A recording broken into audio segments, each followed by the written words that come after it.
Good morning. I think y'all figured out this is the last lesson out of our book before we move to the summer book. And good news on the summer book that we've got 6 lessons in Luke. I was cheating, looking ahead online last night, and then 1 Corinthians for 7. So Lonnie, we'll have everybody will have to participate in discussion because you're already going to have heard the second half of summer, which will be good. We can go deeper into it. And speaking of which, today I've tried to pull in some stuff about Joshua. This would be a very, very, in my opinion, short.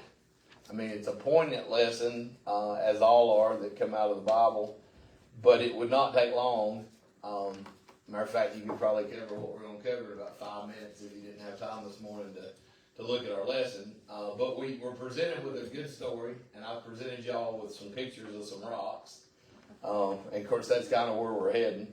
But I thought this morning we'll pull in some Joshua, have some discussion about him and his life before we get into our verses, because the few verses we have, although they paint a good picture and there are some parallels with what we have today, I think the bigger picture is that faith and the drivenness of Joshua, the fact that he is an appointed, if not even an anointed successor. And he's a great example in this first part of, well, actually all the way through his life, of actually doing correct by God and not forgetting where God placed him. And he's diligent in his duties. He's highly successful. But we'll see all that as we go in it.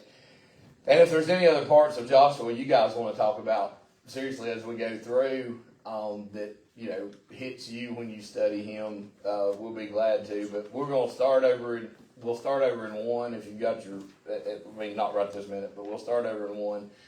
Hit a little bit of 3, and then we'll get into chapter 4, kind of leading up to what we're working on. But the name of today's lesson from the book is "Never Lose Sight of God's Goodness and Faithfulness."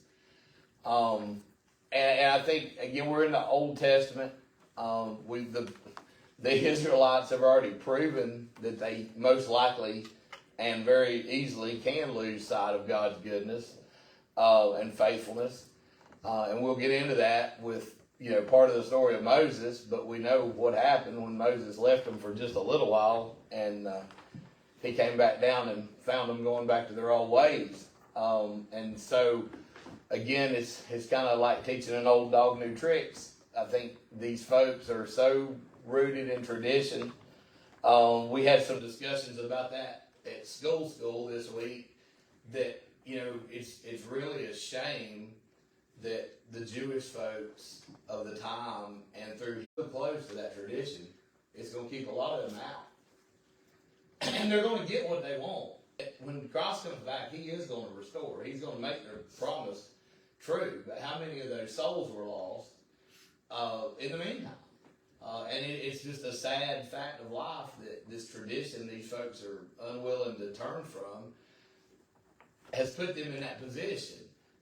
So I thought the first thing we might talk about this morning, just bringing everything forward, is we too have traditions generally rooted in sin that we don't like to turn from.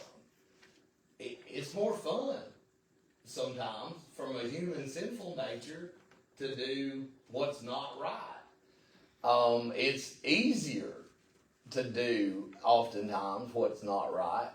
And it's attractive sometimes to do what's not right. And there's a reason for that. Because who's on the not right side of things? Satan. It's a constant temptation. That's his tool. Yes, sir.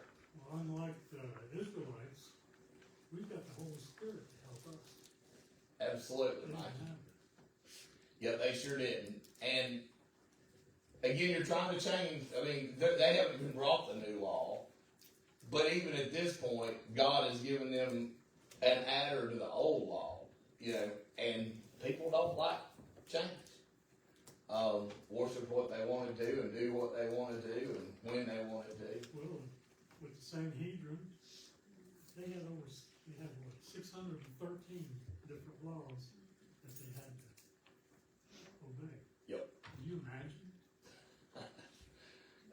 can't debate. We can't debate. Keep 10. We can't keep 10. That's exactly It's right. almost like people want to be popular and fit in with the majority, and that's where the majority is. It is, and even today, it's harder to be on the correct side of things. I mean, it puts you a little bit on an island. The Bible multiple times talks about us being a unique people, a set aside people, a choir people, a different people, as my granny used to say. That's actually not real comfortable sometimes. If you're the odd person out at the dance and everybody else is doing something, it puts people in a hard spot.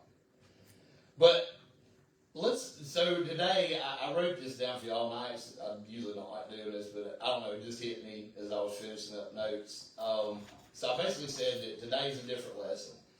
We're really not going to try to break down a bunch of meaning and a bunch of verses, and we're always looking for greater understanding, but we're not splitting hairs on this word or that word this morning. We're going to view a very straightforward event when we get into our verses, straight from Scripture. And there's really no this as is or this was or should have been. This is a story. It's a documented event, and it's very, very straightforward. The lesson to be learned from this particular one is not necessarily how it relates back to another book of the Bible or prophecy. There is just a little prophecy in it we'll try to catch, or it sums up and is actually spoken of later in the Bible.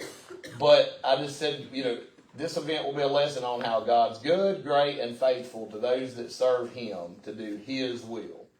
I think that's really the more lesson today. And I also said this is a lesson that Joshua and Joshua's greatness because of his greatness. It's okay, and I think we kind of getting to there that it's okay for some of these people to have good qualities. It's okay for these folks that they're leading to respect them as a leader. It's okay for them to have success as long as they keep the needle on where it came from pointed in the right direction. It's good. We want our pastor to be a successful pastor. He is. He has been for years and years and years. But again, the reason so is because he keeps his focus, and he always reminds everybody that everything that comes good is because of him, not him. So we're going to get into that. And then it's also is a lesson in God's empowerment. We're going to see the kind of power in the Old Testament that when God wanted to let the Holy Spirit work up on people, and as Mike said, these folks didn't have that Spirit within them, but just the power that could happen there. And then we're going to talk about the thing they physically create. That's why you got the rocks, and we'll get into that later. And the fact that the people created something to remember. And again, the last sentence I wrote was this, and I should have had a golden calf, this, which remembers God, versus what those folks did when they took it upon themselves, is a very stark contrast. And let's keep in mind, other than the ones that passed away or were born, it's the same people for the most part. And Joshua, by all means, was there for all of it. So that's where we're going to start. But our book has a very good question. You'll see where it comes back on topic. But it wanted to know what story, joke, or memory, and Lonnie really needs to be in here for it because he'd have 5,000, from your family origin often gets retold. Has anybody got one they want to share that, Aunt Susie did this or Grandpa Roy did this, that just gets told from generation to generation within your family? Because that's kind of where this is going. That's what this is going to be about, is that memory going forward. Did anybody got one they want to tell? I'd tell some on my Grandpa Willard, but they're not church appropriate. So there are a lot in the little family, but most of them are not. Most of them are beyond PG, and they get carried down by all means. My boys know them as good as I knew them, and they weren't even here when they happened, but it happens, right? So I won't put y'all on the spot. Maybe y'all are the same way, but apparently the littles were outlaws. But let's go over Joshua with some facts. He's the son of Nun, leader of Israel. appointed successor of Moses, as our book says. I would go probably as far as to say anointed successor. He was, God appointed him. Yep. He oversaw the conquest of Canaan, the distribution of the promised land to the tribes of Israel. He's from tribe of Ephraim. He's born in Egypt. And again, keep in mind as we go forward, he shared in all the events of Exodus. I mean, there's no... I tried to look at some concordances last night and some commentaries. No scholarly person says that he missed anything. They really feel like he was there for all of it. He was the commander of the host of the Israelites when they took on the Amalekites, and they were successful. We know there's language in the Bible, and I meant to bring all the verses, that he accompanied Moses part of the way up Mount Sinai when Moses went to get the tablets the first time. He's one of the 12 that were sent into Canaan as quote unquote a spy. And he and Caleb were actually the only two successful that had anything positive to say or actually fulfilled what they were supposed to do and came back with a report.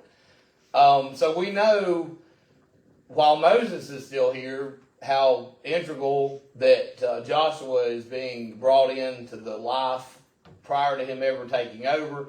He's going to be fully understanding of what the ultimate goal is going to be. He has seen the shortcomings, which I think may be as important as anything. He's seen the shortcomings of what happened with the Israelites.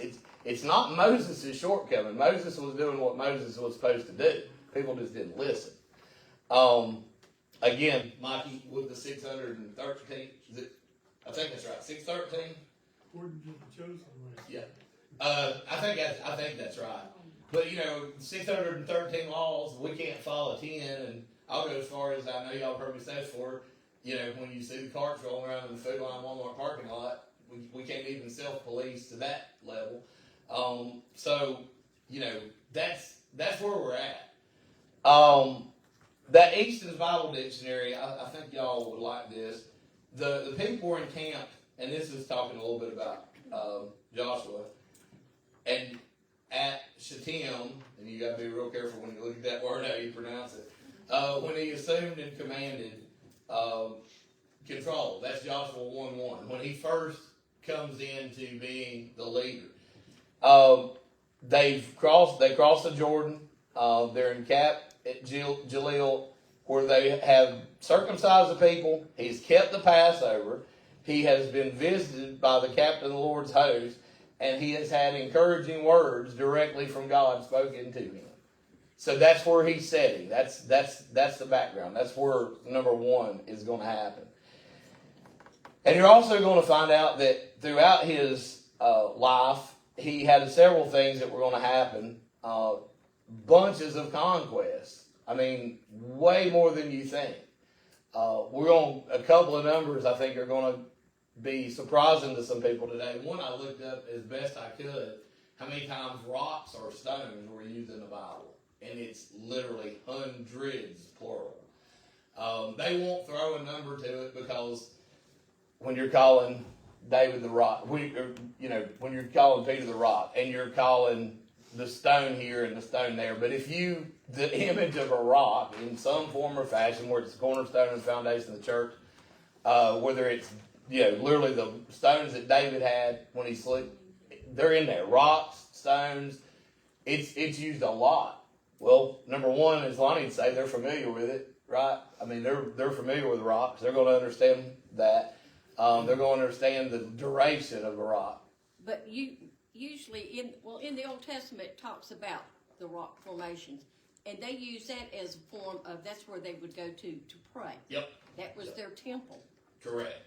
And this is going to basically be a standing monument, and it's going to be a whole lot more impressive than what I can find for y'all to print. We'll get into that because they all carried their rocks on their shoulders. So even if somebody was being lazy, I don't think anybody carried a little bitty one. And so we'll get into that. But he's subdued, Joshua, back to him, he has subdued the Canaanites. He's divided the lands up amongst the tribes. And he died at the age of 110 years. So long life. the really cool thing is that's 25 years, basically, plus or minus a year, when they crossed the Jordan. So most of that life was in a very high role. And then he was buried in his own city and basically named, and if you go to Joshua 24, the light of Israel.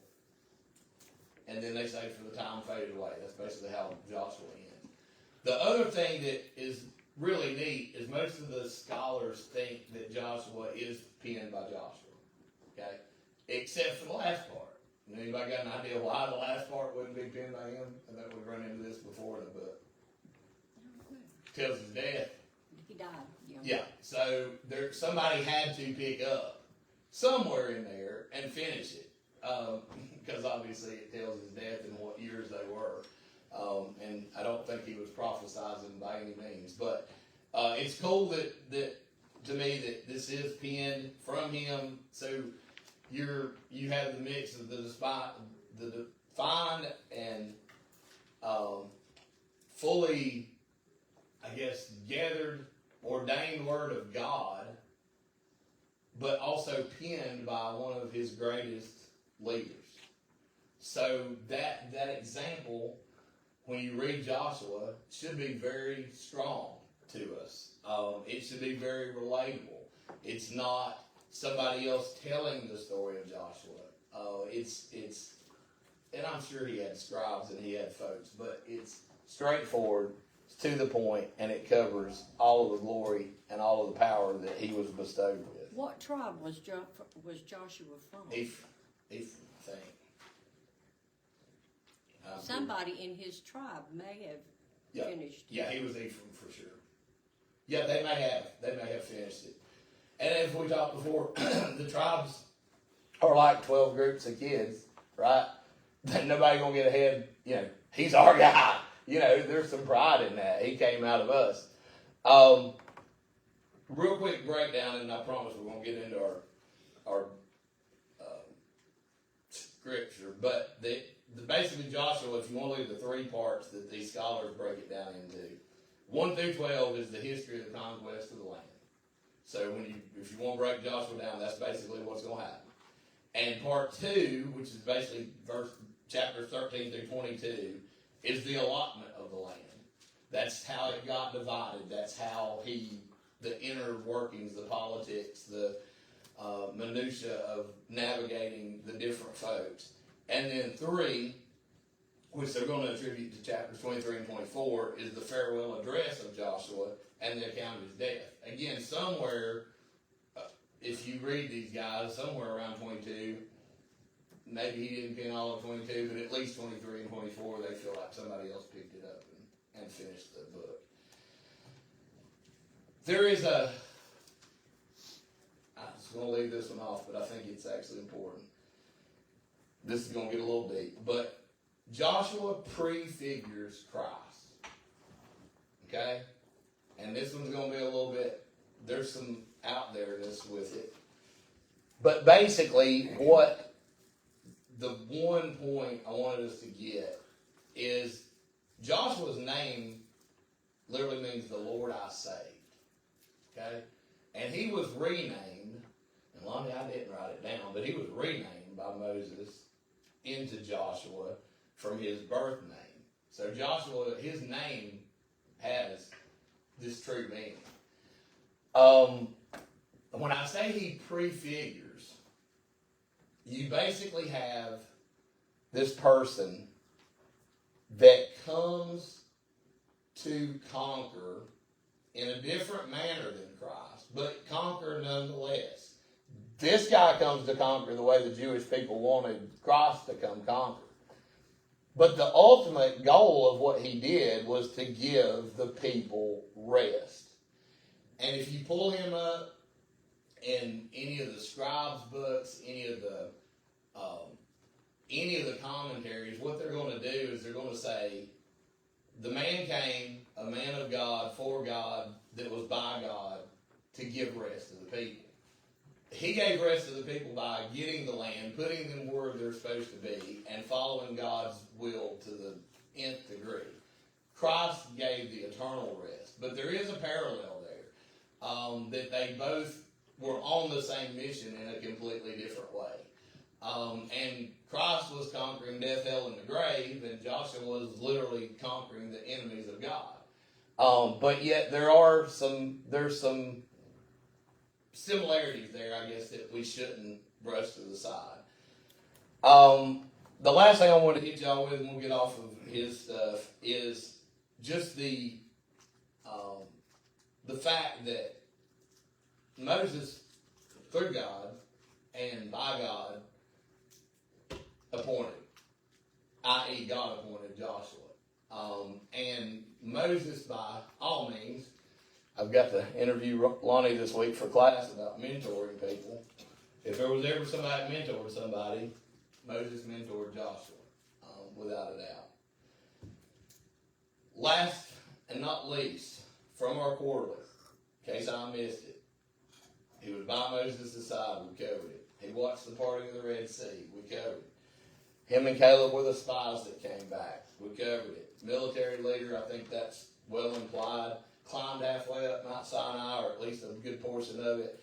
And then our quarterly brings it back that he served with Moses, attended at the tent when they were having the meeting of Moses and God. Okay? So again, he's been privy to everything that's going on, and he's been a part of everything that's going on, and then I promise we're now into Scripture. Joshua verses 1 through 9 in Joshua chapter 1. I just want to set this up a little bit. Now the death of Moses, the servant of the Lord, it came to pass that the Lord spake unto Joshua the son of Nun, Moses the minister, saying, Moses, my servant, is dead. Now therefore arise, go over this Jordan, thou and all the people, unto the land which I do give to them, even to the children of Israel.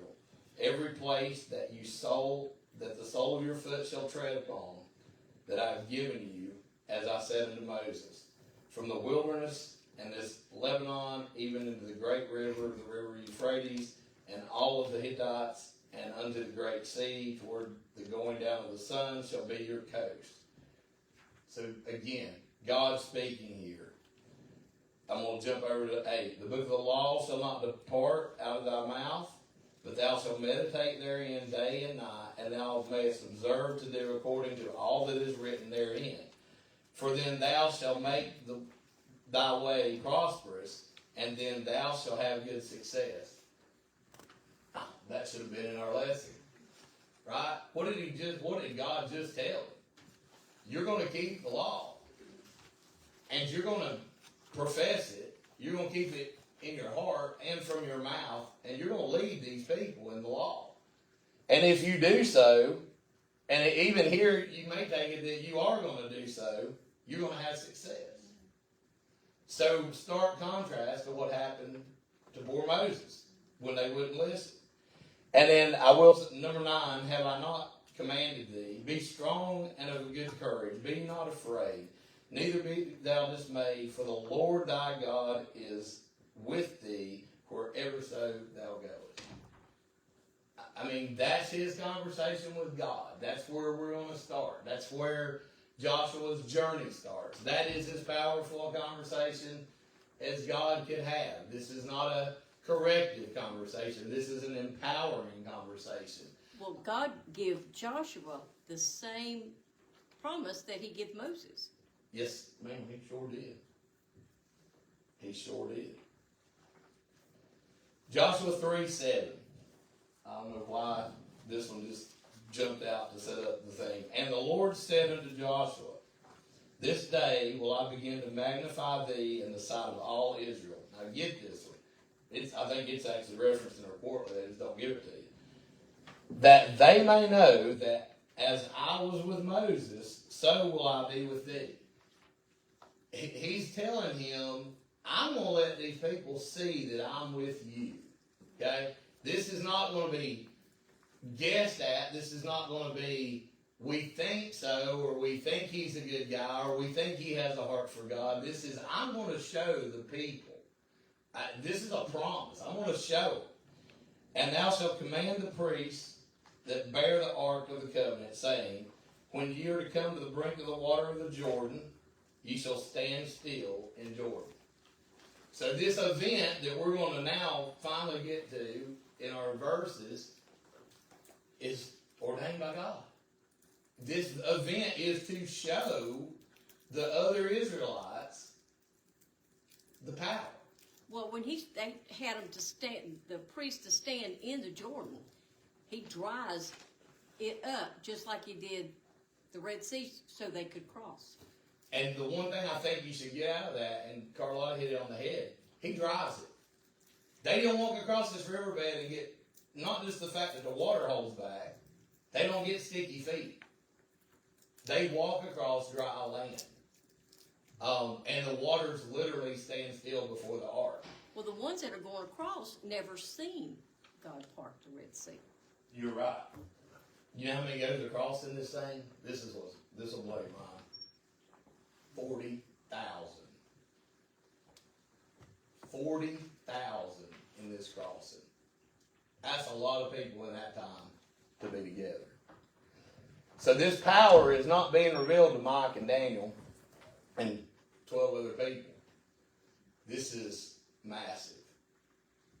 And can you imagine what these people are thinking and what they're looking at? One, they're in the presence of the Ark of the Covenant. If that don't give you a good warm fuzzy feeling, there's something wrong with you. They are going to basically go by it. Power resonates from this thing. It's not just an object to talk about for Indiana Jones to go hunt, right? It's real. What's left of that in it, amongst other things. There's power in it. Aaron's rod, it's all in it. It's there. So, I mean, just the fact of being in its presence somewhat puts you in the presence of God. I mean, it does. So, this is the power of them walking by this thing on dry riverbed. And then what we're going to do when we get to the end? We're going to build that. And we're going to build it for a specific reason. And it's going to be an all-time memory of what was done. Represents each tribe, and from both sides, that's the other key part to this, both sides of the river can see this monument, can see this rock cairn. Both sides will know that happened forever. I mean, that's the intent of this thing. If it didn't work, we wouldn't be talking about it in 2026, right? Just like your lesson says, it's remembrance. That's put there for the Israelites to remember what God did for them. Absolutely. All right, we're finally there. 4, 1 through 3. And it came to pass, when all the people were clean passed over Jordan, that the Lord spake unto Joshua, saying, Take you 12 men out of the people, one out of each tribe, one out of every tribe of man, and commanded ye them, saying, Take you hence out of the midst of the Jordan, out of the place where the priest's feet stood firm. Again, the firm is reaffirming that this isn't suit. It isn't like Ryan went and stuck his bucket of his tractor in the creek down here. I mean, Ryan can stop water for a few minutes, guys. Like, don't get me wrong. Nathan can take an excavator and a sheet pile and stop water for a while till it comes up and around it. They don't have that technology back then, but man can stop water to a point. It's still at some point, once it fills the bowl, it's got to find somewhere to go. But the difference in this is it stopped, and if Ron puts a sheet pile in his creek, my feet's still going to get wet and sticky and muddy as I go across it. So it just takes the miracle one step forward. Well, man is temporary. God is permanent. That's exactly right. That's a perfect example. And you're going to take the 12 stones, you shall carry them over with you and leave them in the lodging place where ye shall lodge this night. Now again, these are shouldered stones. So this little picture I've made for y'all, I couldn't find anything. This little picture I've sent around is, they're not going to be any stones this size. I mean, unless I was there and I might have said, boys, I got a bad back. Let me have that little bitty one on the top. But there's not, it's a big monument. This is something, obviously, I think even to go as far as the miracle, if you can see this thing later, that river's not the shallowest river there ever was. It's got to stick up 10 feet deep. Not trying to put you on the spot, okay? Yep. Is that still in our presence this day and time? So I dug for that, Mike, and I could not get, I don't think so. I looked, I think some of these people think they know where it was. I think the landscape and stuff, again, there was nothing, I mean, don't take that away. If God had wanted to bound them and they wanted to stand there forever, they'd be standing there. I think just the natural course of earth, I can't find anywhere that they're still standing. It's kind of like on the Red Sea, you know, we have now finally had ground penetrating radar through boats in there and seen pieces of chariots and pieces of things that were there, but I don't think it's there, Mikey. I tried to look and I thought, man, it would be so cool if it was, because then we'd have got a picture of it, but I think it has went the way. Alright, so I got a question for y'all. What's something that God's done in your life, and this doesn't be something that you have to make a monument to, that you will always remember till the day you die? Besides your salvation, that's too easy, even though it's the most important one. Well, his faithfulness is one thing you'll remember forever. His faithfulness. Anybody else got anything? Has he brought you out of any kind of pain or brought you through an accident? You know, let a car hit your Jeep, you know. It's too long a list. Too long a list. Really? Most- Years and years and years, and still, every day I get Get love too. And the love. I think one of the things I can relate to the most is you think about something you'd like to have or see, and there it is. It shows up. It does. I know when I broke my ankle, I said, Lord, I don't know why this happened, but you're gonna have to help me with the pain. I picked my leg up, my foot was dangling, and you know it never did hurt. It's amazing. So God took care of the pain. It's amazing. And the doctor said, I don't believe that. I said, well, and I wanted him to operate without putting me to sleep. And he said, no, you would not do that. I said, well, God will take care of the pain. He said, no, I'm not doing that. But he put me to sleep. But, you know, it never did hurt.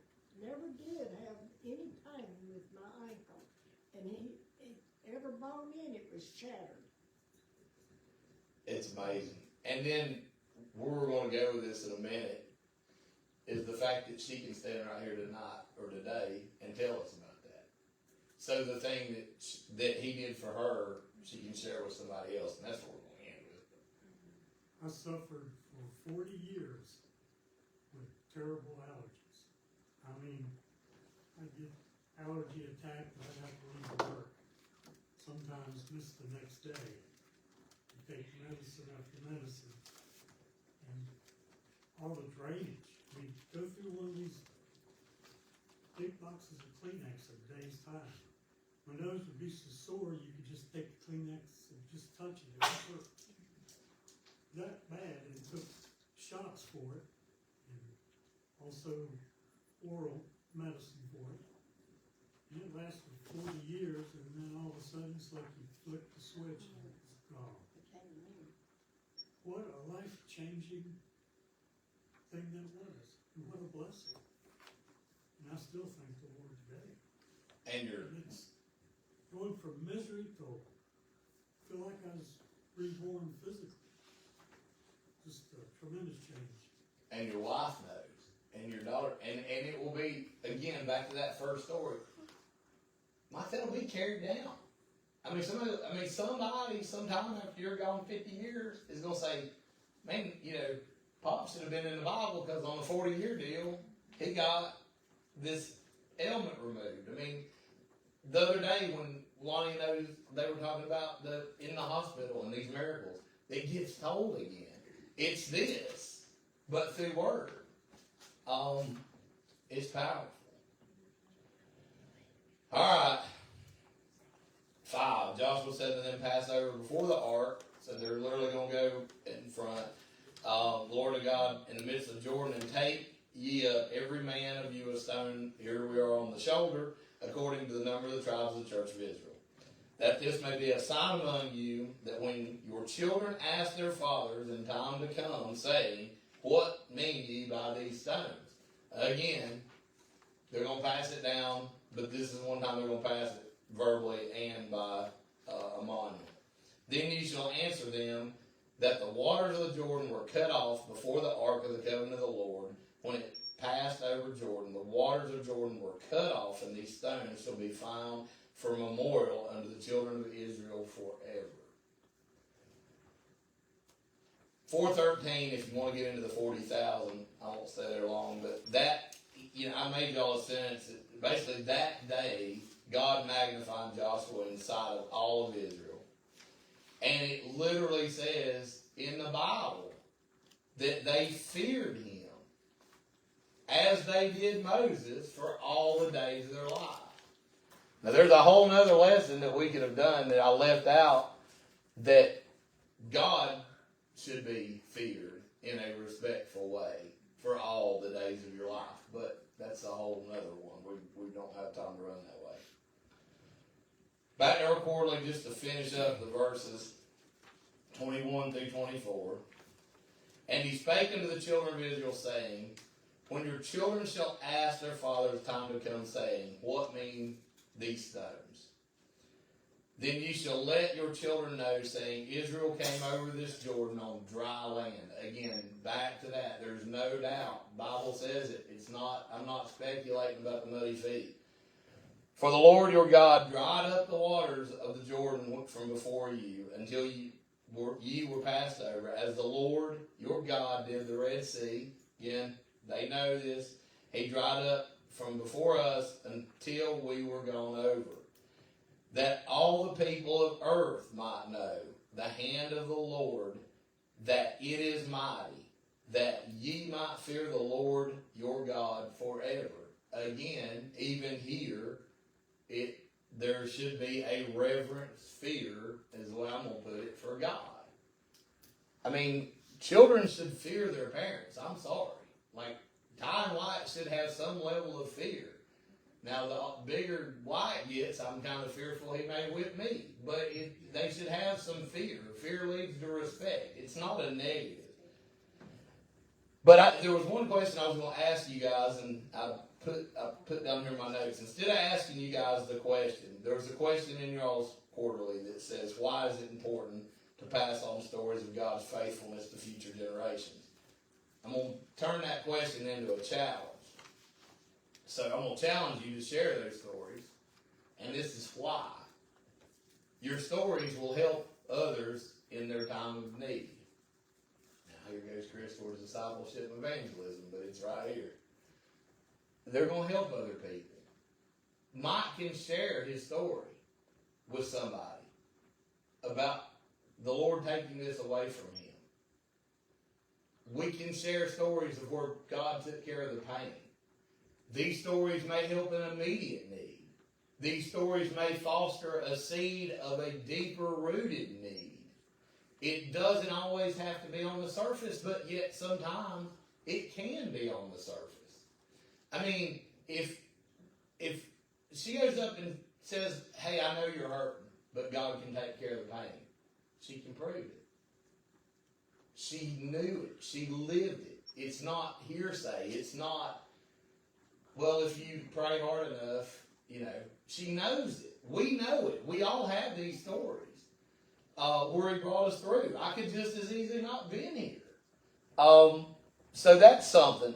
Your stories also let God know that you have not forgotten. Again, there's never been a time in my entire life, and not making this about me, but with that wreck, there's never been a time in my life that it was ever God's fault. It's always been He kept me here from somebody else's fault. It wasn't His fault that girl was texting and driving. That He didn't cause the accident. He pulled me through it.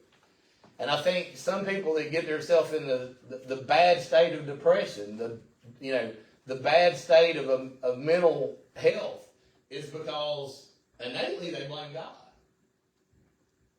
If you can put God as the Savior, which is where He should be, if you can put God as the one that pulls you through it, which is who He is, and you can get your pride out of your way and never blame God because it's not ever His fault, then your mind is to the spot where you can have help.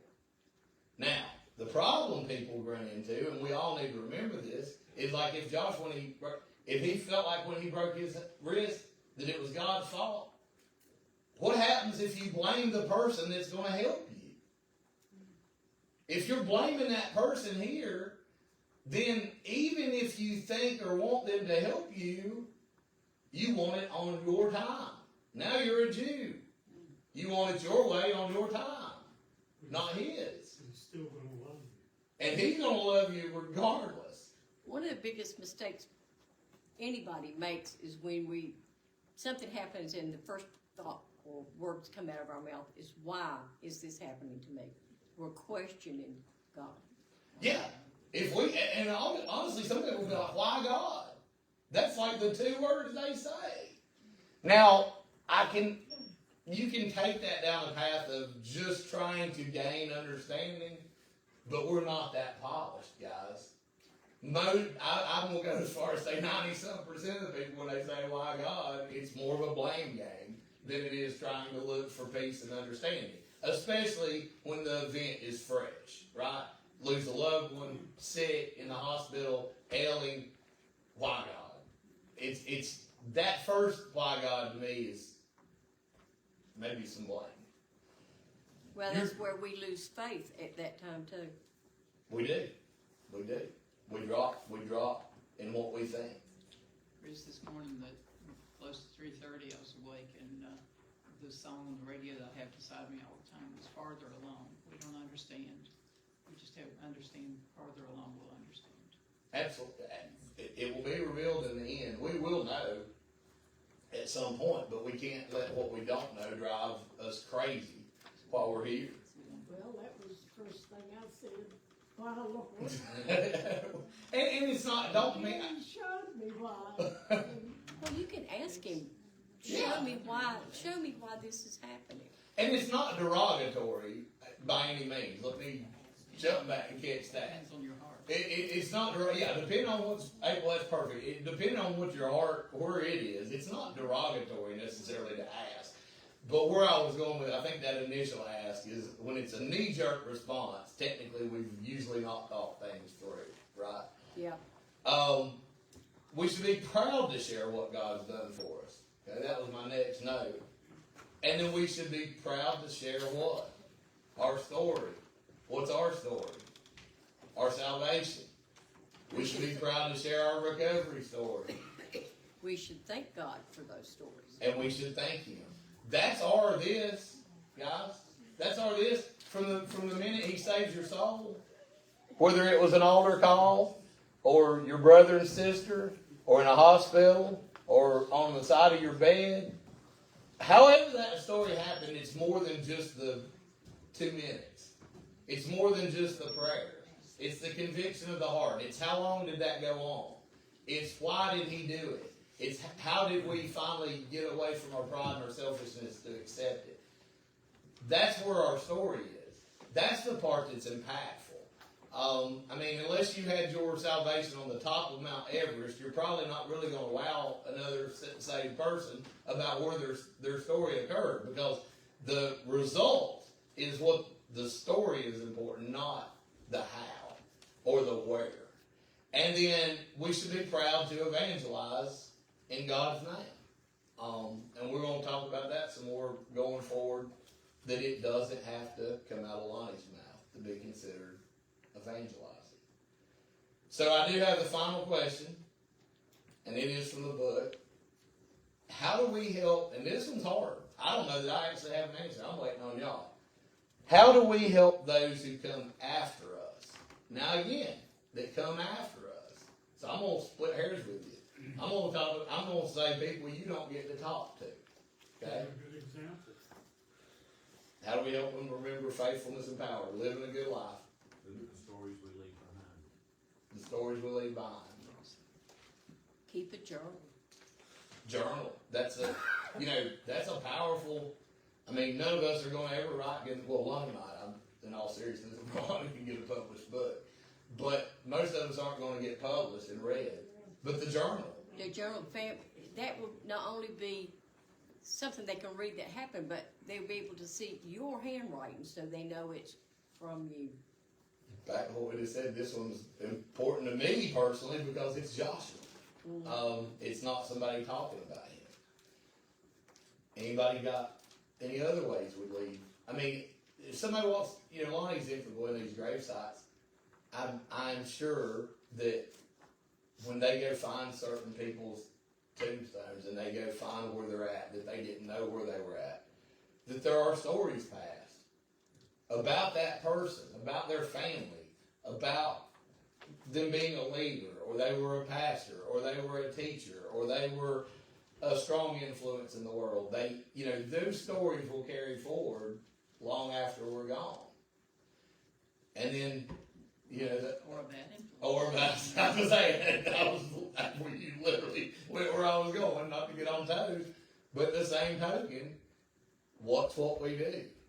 Because I'll tell you a good one my dad always said, and some of y'all relate to it, I hope Marty would be here, because he's not, and Ryan, they're not the bad examples. But Ryan, you can testify to this, and I did it for 12, 15 years. There are people that are the nicest people you would ever want to meet in any circumstance that you will find on this planet until you take them to a Little League ball field. And they will absolutely make the biggest out of their self at that field. And they're remembered for that. It starts with T-ball. And it starts with T-ball. And I'm very guilty of it. Because there are people that still harbor some bad thoughts towards me because of the way I acted when I thought Ty was going to make Major League Baseball when he was 6. So it happens. So that part of your legacy, I think, goes without speaking. But do watch what we say, how we act. You can't take those actions and words back. And once somebody sees it and they get their mind locked around it, it's super hard for them to ever forgive you. God will forgive you. People won't. Yeah, but he sees it too. Yeah. Oh, yeah. And you're showing off to him. But really cool. I think we're done. Unless y'all got anything else. But it is going to be neat. I think it's, I was right, Lonnie. So 6 lessons that are going to be connected with others like Jesus did. And they're going to mostly come out of Luke. And then we get 7 lessons straight out of 1 Corinthians. So nobody has any excuse to not have their homework done. Just if you hadn't come on Wednesday nights, you got to go back and watch it because Lonnie's covered every chapter except for the women to be quiet, and he says he's going to work on he's he might be brave enough to do that one. Oh, he is. No, it won't be me. I hope that one ain't in there. But anyway, guys, I appreciate it. We appreciated the weekend off, and we'll get moving into what they're going to consider summer.